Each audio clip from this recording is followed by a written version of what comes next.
Selamat datang di channel Pemuja Malam. Jangan lupa like, share, and subscribe ya. Terima kasih.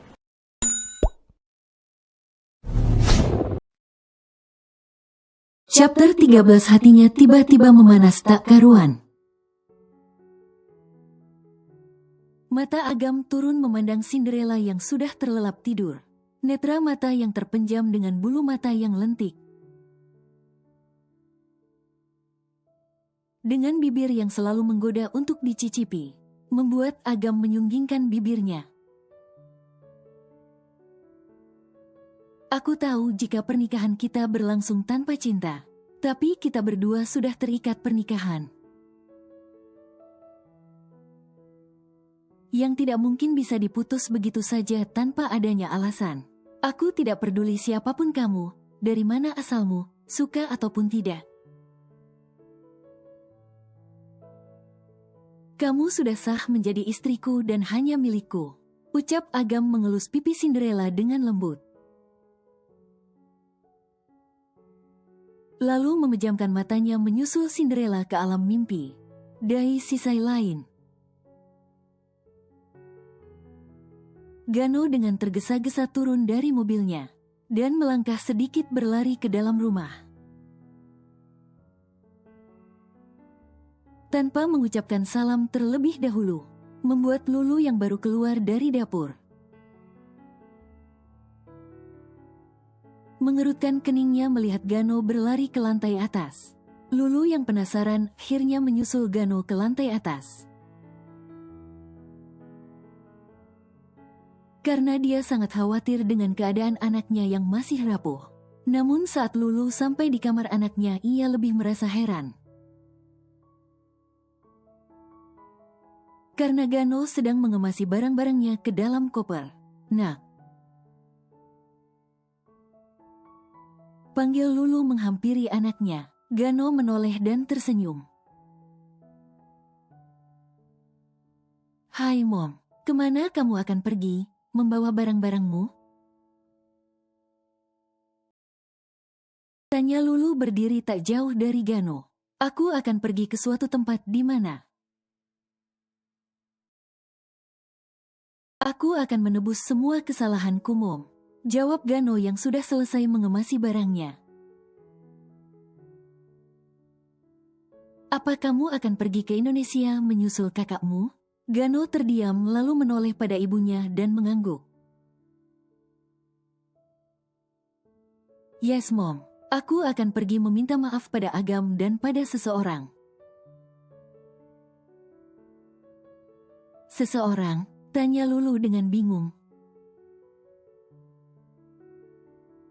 Yups, Mom. Gano melangkah dan memegang kedua tangan sang ibu. Aku tidak bisa membicarakannya sekarang, Mom. Tapi jika keadaannya sudah membaik, aku pasti akan menceritakan everything semuanya padamu, Mom. Kenapa tidak menceritakannya sekarang? Borkan sudah berdiri di depan pintu kamar Gano, dengan raut muka yang tidak enak dipandang. Dad, sayang.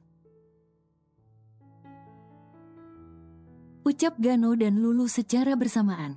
Sedangkan Borkan melangkah ke arah Gano dan dasar bajingan tengik. Bentak Borkan menonjok pipi Gano hingga tersungkur ke lantai. Tak sampai di situ, Borkan terus menghujami tonjokan pada anaknya. Borkan. Bentak Lulu tidak terima jika anaknya dipukul tanpa sebab. Kenapa kau memukulnya, hah? Apa salah anakku? Apa kau sudah gila? Tanyakanlah pada anak kesayanganmu yang selalu kau bangga-banggakan. Apa kau tahu, Lulu, jika anakmu yang tidak memiliki otak dan akhlak ini sudah menikah? Jauh sebelum dia menikahi Maria, teriak Borkan membuat Gano dan Lulu terkejut bukan main. terutama Gano yang merasa heran. Bagaimana sang ayah tahu ia pernah menikah? Kenapa kau diam, Hah? Apa yang aku katakan itu benar bukan? Ya Tuhanku Gano, dosa apa yang sudah aku perbuat di masa lalu? Hingga memiliki anak sepertimu, yang tidak memiliki rasa tanggung jawab pada seorang wanita. Sentak Borkan menggebu. Ia tak menyangka Gano berbuat sebiadab itu dengan seorang wanita. Sementara Lulu masih diam melihat ke arah Gano. Nak, bilang jika yang dikatakan oleh datmu itu bohong. Gano, bilang nak, jangan diam saja. Lulu mengguncang bahu anaknya, namun Gano diam 1000 bahasa. Membuat Lulu tahu arti diamnya Gano. Siapa orangnya? Kapan kalian menikah? Dan kenapa kamu tidak memberitahu aku sebagai ibumu? Sederet pertanyaan keluar dari mulut Lulu. Gano, jangan diam saja.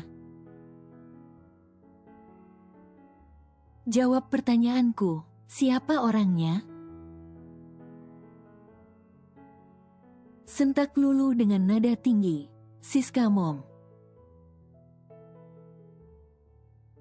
Dek, satu jawaban berhasil memukul mundur hati seorang ibu. Ibu mana yang tidak merasa kecewa saat mendapati kenyataan dan kebenaran? Jika anaknya telah mempermainkan ikatan suci atas nama pernikahan dengan seorang wanita di luar sana tanpa ia ketahui sebagai seorang ibu. Gano mulai menceritakan kebenarannya dari A sampai Z, tidak dikurangi atau dilebih-lebihkan. Gano menyadari jika dirinya salah. Untuk itu dia akan meminta maaf secara pribadi pada Siska dan Agam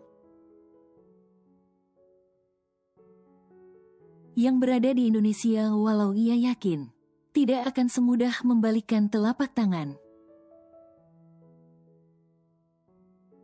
Mom, lirih Gano melihat ibunya nampak diam saja tidak merespon. Sedangkan Borkan menggelengkan kepalanya tak percaya dengan kelakuan anaknya yang bisa dibilang biadab. Gano memegang pergelangan tangan Lulu, namun dengan segera Lulu menepis tangan Gano dan untuk pertama kali di seumur hidupnya Lulu menamparkan anaknya. Lulu amat kecewa dengan sikap dan sifat Gano yang lari dari tanggung jawab.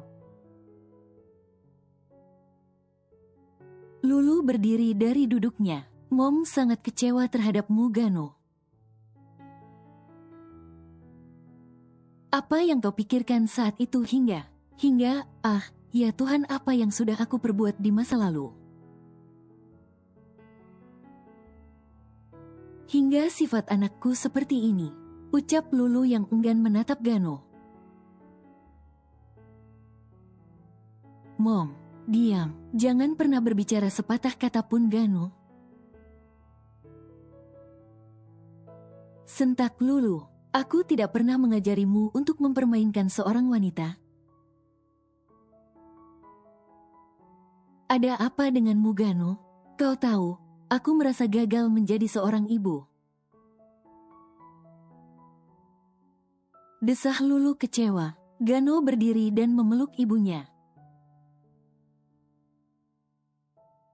Maafkan aku Mom, Mommy tidak gagal menjadi seorang ibu. Aku yang gagal menjadi anak yang baik. Lulu masih tak bergeming. Lalu mendorong tubuh Gano yang memeluknya. Namun Gano malah semakin erat memeluknya.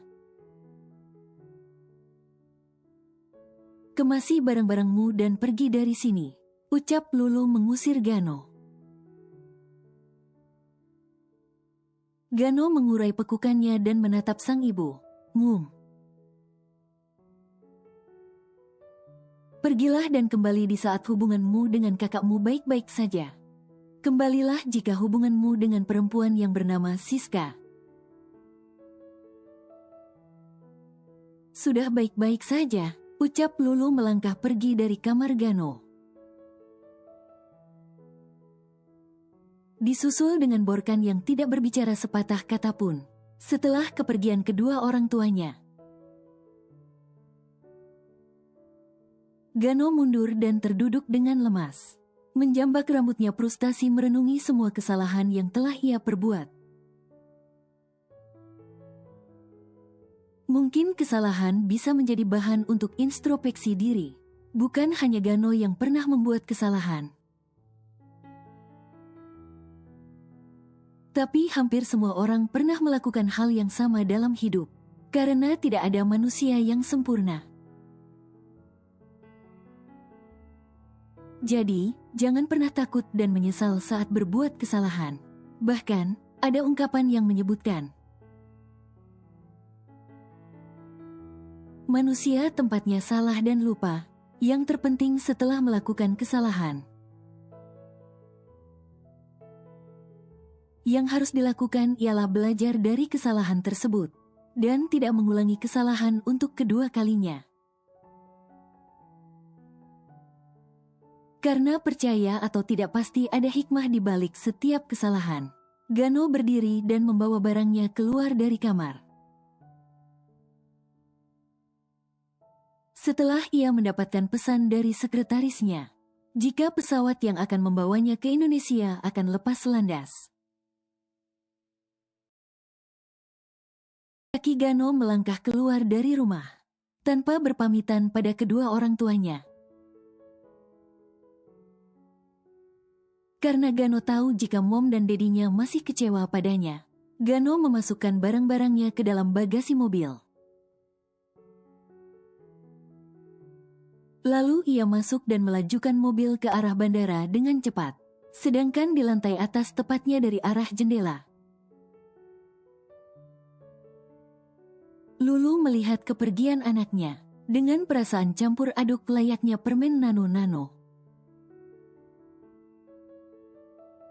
Di sisi lain, di sebuah restoran Elvik,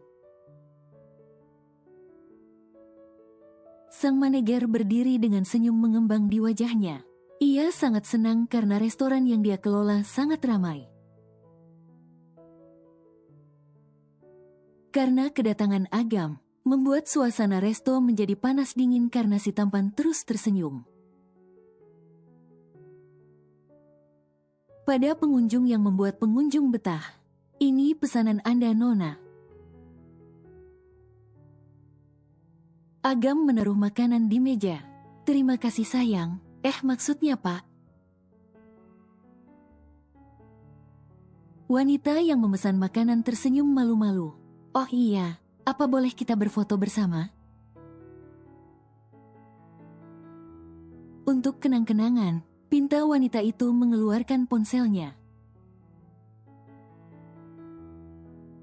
Tentu saja Nona, Agam mengangguk. Mereka berdua pun berfoto tanpa menyadari jika seseorang memotret mereka dan mengirimkan foto itu pada Cinderella. Sedangkan di kampus, Cinderella berada di perpustakaan bukan untuk membaca buku melainkan tidur. Ya, Cinderella yang awalnya akan belajar nampak mengantuk setelah membaca beberapa bab buku. Alhasil dia membuat pulau di meja. Namun Cinderella terbangun ketika ponselnya bergetar di area paha. Ia yang sedang malas terpaksa mengambil ponsel di sakunya dan membaca isi pesan dari sahabatnya Melly. Namun saat dibuka, alangkah terkejut Cinderella saat ia sudah melek sepenuhnya. Dan melihat Agam tengah berfoto dengan seorang wanita di tempat kerja barunya. Bukan masalah berfotonya, tapi wanita itu telah lancang mencium pipi Agam. Yang membuat hati Cinderella tiba-tiba memanas tak karuan. Mulut Cinderella sudah komat kamit. Lalu memasukkan ponsel ke dalam sakunya dan pergi dari perpustakaan menuju ke tempat di mana Agam bekerja. A few minutes later, Cinderella yang mengendarai motornya dengan kecepatan tinggi. Akhirnya sampai tepat di parkiran restoran. Ia turun membuka helmnya. Lalu membuang helm itu ke sembarang arah dan masuk ke dalam. Pintu restoran terbuka lebar bersamaan Cinderella masuk. Ia melihat Melly yang tengah melambaikan tangannya. Namun fokus Cinderella tidak pada Melly, melainkan pada Agam yang tengah tertawa bersama para pengunjung restoran. Ini nih ya si Wan Abut ngapain senyum-senyum sama cewek? Gumam Cinderella melangkah menghampiri Agam dengan langkah lebar. Entah mengapa hatinya menggebu tak suka. Jika Agam berdekatan dengan wanita lain selain dirinya, Agam, teriak Cinderella untuk pertama kalinya, menyebutkan nama yang benar pada Agam. Yang biasanya suka memanggil Agam dengan Wan Abut. Tanpa babi bu bibo Cinderella menjambak rambut wanita yang sudah berani mencium suaminya. Dasar wanita pela, gatel. Ngapain lu nyosor-nyosor suami gue? Dengan gemas Cinderella menjambak wanita itu dengan kencang. Ah, lepaskan, sakit. Dasar orang gila, lepaskan, teriaknya.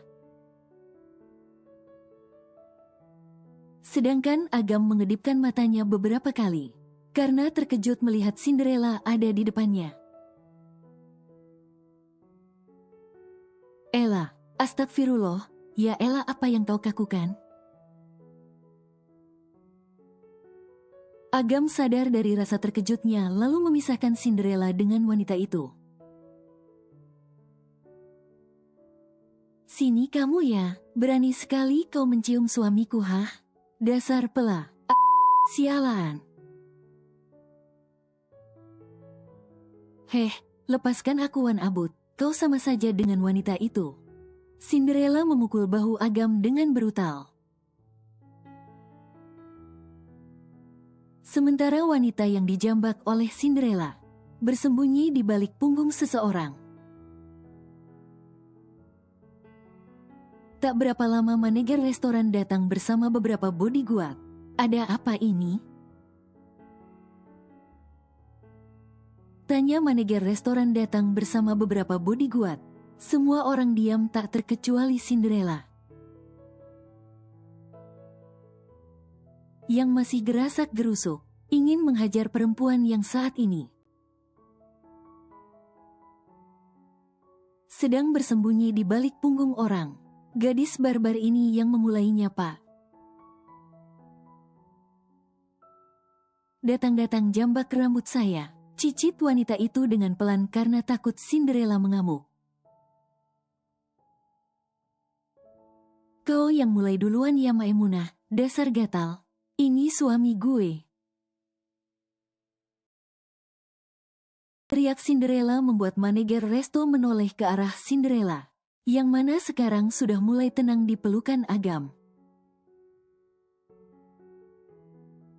Tapi sang manajer mendelik tak suka melihat Cinderella berdekatan dengan pujaan hatinya. Kamu ya, kenapa membuat keributan di restoran saya, hah? Bentak sang manajer berkacak pinggang namun dengan lemah gemulai. Membuat Cinderella menatapnya dengan tatapan murka. Kamu manajer di sini, hah? Bentak Cinderella membuat sang manajer terkejut. Dan kikuk melihat kanan kiri mengusap daun telinganya. Karena ia tak menyangka jika wanita yang ada di depannya berani membentak dirinya. Iya saya manajer di sini, ucapnya menaikkan dagu. Cinderella melangkah dan berdiri tepat di depan sang manajer, lalu melihat teknem di dadanya. Manajer Kim, kau telah membuat kesalahan karena telah memaksa suamiku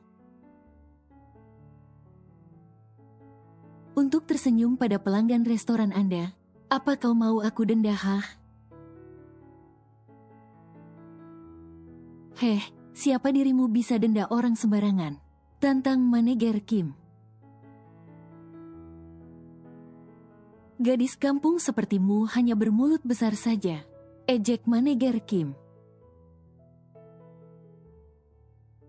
Oh, kau cari gara-gara denganku? Lihat saja besok akan aku pastikan. Kau akan dipecat dari jabatanmu, ancam Cinderella. Kau pikir ini restoran milikmu, hei? Sudah sana pergi kalau tidak. Aku akan mengusirmu dengan cara kekerasan. Alah, sudahlah jangan membuat keributan. Ayo kita bicara. Enggak, aku masih ingin memberikan pelajaran pada dia dan dia. Tunjuk Cinderella pada wanita yang dia jambak dan manajer Kim. Agam melihat jika kondisi restoran yang semakin ramai. Ia pun dengan terpaksa menggendong Cinderella bak karung beras dan membawanya keluar. Ket, Wan Abut, apa yang kau lakukan? Turunkan aku, hei kau pela. Sialan. Dan manajer terkutuk akan. Aku pastikan kalian menerima balasannya.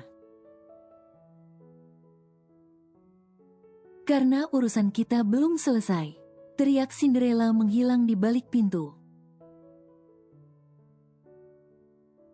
Semua orang saling diam, lalu melihat wanita malang dengan rambut sudah seperti kesetrum. Makanya Mbak, jangan gatal. Lihat kan malu sendiri jadinya. Ucap Meli tersenyum puas, lalu keluar dari resto bersama pacarnya. Sedangkan Cinderella dan Agam sudah berada di parkiran restoran.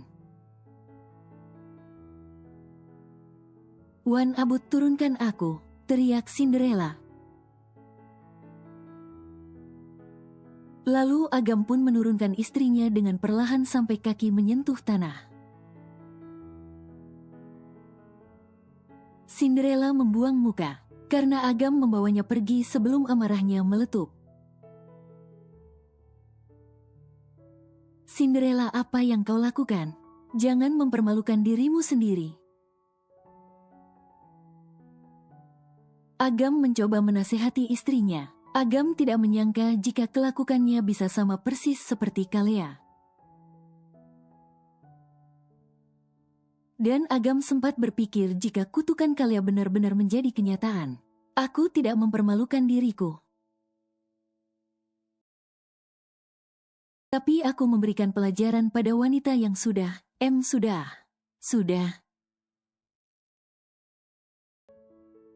Tanya Agam. Cinderella terdiam bingung mau meneruskan kata-katanya. Tidak mungkin dia marah karena wanita itu sudah berani mencium pipi Agam. Cinderella masih gengsi dan enggan untuk mengakui jika dirinya cemburu. Atau mungkin Cinderella kurang paham bahwa dia sedang cemburu. Karena benih-benih cinta sudah tumbuh di hatinya. Sudahlah. Pokoknya aku gak mau tahu. Kamu gak boleh kerja di restoran terkutuk yang dipenuhi orang-orang jahanam. Agam yang mendengar gerutuan istrinya hanya bisa terkekeh. Baiklah, jadi aku harus kerja apa? Untuk memenuhi semua kebutuhan Cinderellaku ini,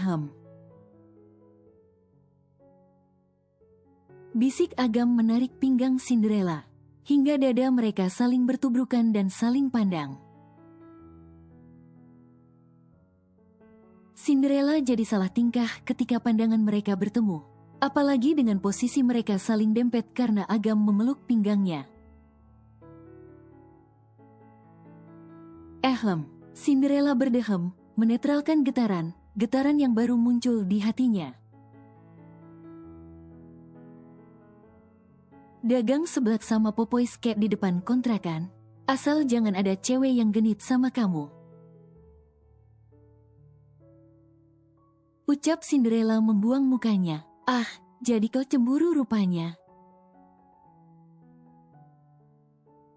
Tebak Agam yang sudah paham kenapa istrinya bisa mengamuk. Cinderella melotot lalu menoleh. Siapa yang cemburu? Najis, ketus Cinderella. Namun dalam hati kecilnya berkata bahwa dia cemburu melihat Agam berdekatan dengan wanita lain. Ayolah, aku tahu kau cemburu kan, ya kan? Agam mencolek dagu Cinderella hingga sang empu tersenyum walau malu-malu. Apaan sih? Gumuasyes deh, cium boleh nggak? Agam menarik kepala Cinderella untuk mendaratkan kecupan di bibir istrinya. Namun Cinderella menahan kepala Agam. Wan Abut, jangan di sini, banyak orang. Kalau di rumah boleh nggak? Boleh, tapi hanya sekilas dan itu pun hanya nempel saja, nggak lebih.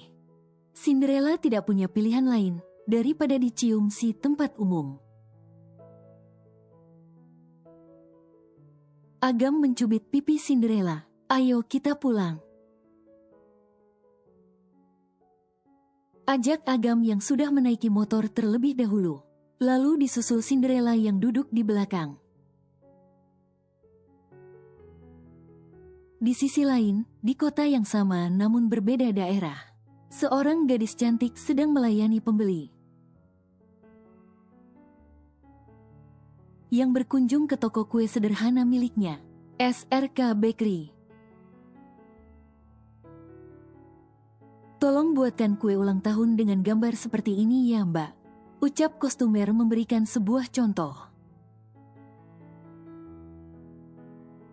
Agar kue pesanan untuk anaknya terlihat sama dengan yang diinginkan, gadis cantik itu tersenyum.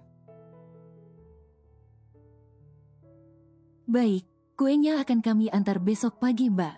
Kostumer itu mengangguk dan memberikan uang DP terlebih dahulu. Kalau begitu saya pamit dulu, terima kasih sebelumnya. Kostumer itu pergi dan bisa bernafas lega. Gadis cantik itu bernama Siska, mantan istri Sirigano yang ditinggalkan begitu saja. Tanpa memikirkan bagaimana nasib dia ke depannya, setelah diceraikan sepihak oleh Gano. Siska pergi dari apartemen, membawa diri pergi jauh dari kota yang selama ini ia tempati. Untung saja dia memiliki bekal dan beberapa perhiasan pemberian majikannya dulu. Lalu Siska menggadaikan perhiasan itu. Kemudian Siska membuka toko kue. Persis dengan cita-cita sewaktu masih kecil dulu, bahwa ia ingin memiliki toko kue. Ketika Siska sedang melamun, bel pintu berbunyi bersamaan dengan seorang pria masuk. Dan tersenyum saat pandangan mereka bertemu. Halo cantik. Aku lapar dan ingin sekali memakan kue beserta kopi buatanmu. Ucap seorang pria yang tak lain adalah Satria. Cek, bukankah tadi pagi sudah? Ini waktunya makan siang, Tuan Satria. Satria melihat jam di pergelangan tangannya. Kalau begitu, ayo kita makan bersama. Satria mengajak Siska untuk makan bersama. Begitupun Siska yang tidak bisa menolak ajakan pria. Yang sudah banyak membantunya. Sebenarnya kamu itu mau ajak aku kemana? Tanya Siska pada Satria yang sejak tadi hanya berkeliling saja. Satria menoleh lalu fokus menyetir kembali.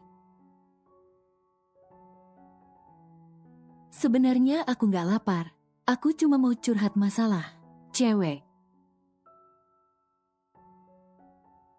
Ucap Siska yang sudah bisa menebak kemana arah pembicaraan Satria.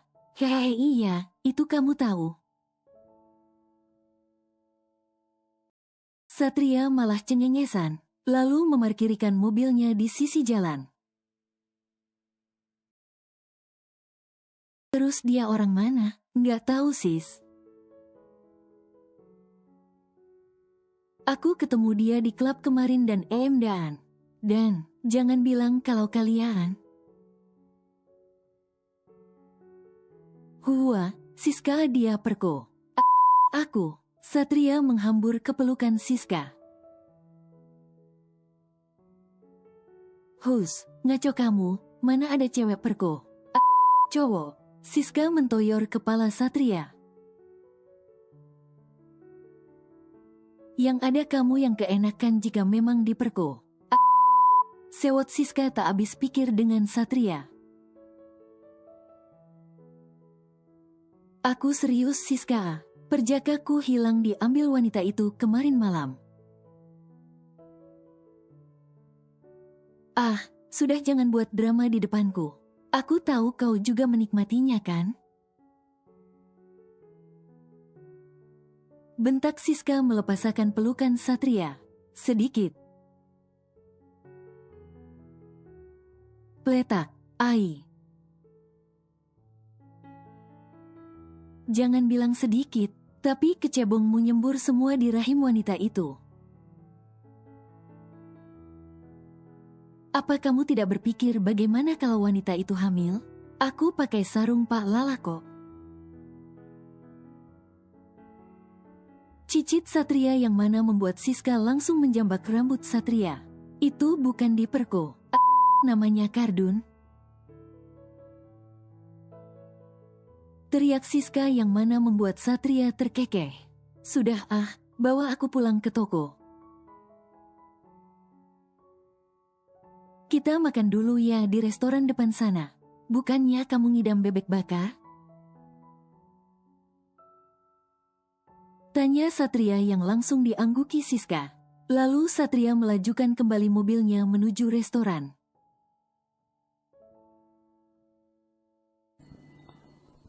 Bersambung.